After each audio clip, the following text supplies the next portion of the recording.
తెలుగు రాష్ట్రాల్లోని వివిధ ప్రాంతాల నుంచి మా ప్రతినిధులంతా కూడా మనకి లైవ్ లో అందుబాటులో ఉన్నారు. పెద్దీష్, అలాగే లక్ష్మీకాంత్, శివకుమార్, క్రాంతి వీళ్ళంతా కూడా మనకి ఆయా ప్రాంతాల నుంచి లైవ్ లో రెడీగా ఉన్నారు. ముందుగా లక్ష్మీకాంత్ తో మాట్లాడదాం. లక్ష్మీకాంత్ హుసేన్ సాగర్ దగ్గర నుంచి మనకి లైవ్ లో అందుబాటులో ఉన్నారు. లక్ష్మీకాంత్, హైదరాబాద్ లో కూడా నిన్నటి నుంచి ఏకధాటిగా వర్షం కురుస్తూనే ఉంది. రేపు కూడా వర్షం కురిసే అవకాశం ఉందని అధికారులు చెప్తున్న నేపథ్యంలో ఎలాంటి జాగ్రత్తలు తీసుకుంటున్నారు? ఇప్పుడు హైదరాబాద్ నగర వ్యాప్తంగా కూడా నిన్నటి నుంచి భారీ వర్షాలు కురుస్తున్నాయి. దీంతో ఒక్కసారిగా హైదరాబాద్ నగర వ్యాప్తంగా ఉన్నటువంటి 185 చెరువుల్లో ప్రస్తుతం 30 చెరువుల దాకా ఓవర్ఫ్లో అయ్యే సిచ్యువేషన్ వచ్చింది.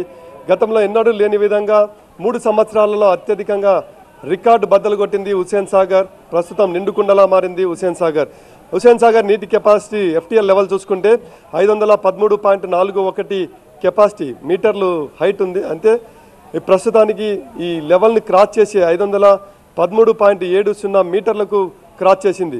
అయితే ఇన్ఫ్లోస్ చూస్తే ఎగువ ప్రాంతాల నుండి వస్తున్నటువంటి 4 నాలాలు ఉన్నాయి. ఆ నాలాల నుంచి వస్తున్న నీరంతా కూడా వరద నీరు ఇన్ఫ్లోస్ 10,400 క్యూసెక్ల వరకు వరద నీరు ఇన్ఫ్లో వస్తుంది.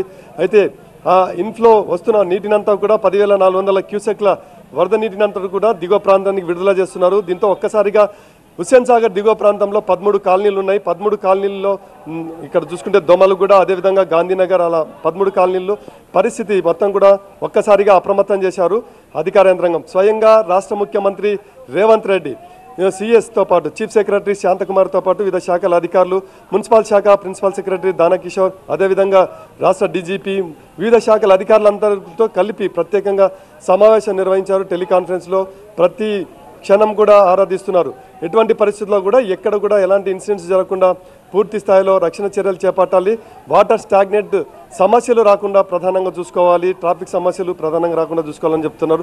అయితే ఈరోజు ఆదివారం కావడంతో, సెలవు దినం కావడంతో పెద్దగా ట్రాఫిక్ మీదకి జనాలు రాకపోవడంతో ట్రాఫిక్ సమస్యలు అయితే ఎక్కడ కూడా తలెత్తలేదు. అయితే ఆదివారం సెలవు దినం అనుకోకుండా అధికారులు మొత్తం కూడా ఫీల్డ్లోకి రావాలి అని ఆదేశాలు జారీ చేయడంతో అందరూ కూడా ఫీల్డ్ లెవెల్లోకి వచ్చేశారు. స్వయంగా మున్సిపల్ శాఖ ప్రిన్సిపల్ సెక్రటరీ, వివిధ శాఖల IAS అధికారులందరూ కూడా క్షేత్రస్థాయిలో ఉండి పరిస్థితిని పరిశీలించిన పరిస్థితి ఇప్పుడు హైదరాబాద్ నగరంలో ఉంది. మరో 24 గంటల పాటు భారీ వర్షాలు వస్తాయన్న నేపథ్యంలో మొత్తం కూడా కమాండ్ కంట్రోల్ రూమ్ని ఏర్పాటు చేశారు. దాదాపు 40 ప్రాంతాల్లో పునరావాస కేంద్రాలను కూడా ఏర్పాటు చేసి వారికి ఏదైతే అవసరమైన ప్రాంతాలు ఉన్నాయో వారికి సురక్షిత ప్రాంతాల్లో తరలించే ఏర్పాట్లను కూడా హైదరాబాద్ లో పరిస్థితి రేపు కూడా వర్షం ఇలాగే కొనసాగనున్న నేపథ్యంలో రేపు అన్ని ప్రైవేట్ అండ్ గవర్నమెంట్ స్కూల్స్ కి సెలవులు కూడా ప్రకటించారు మంత్రి పొంగులేటి.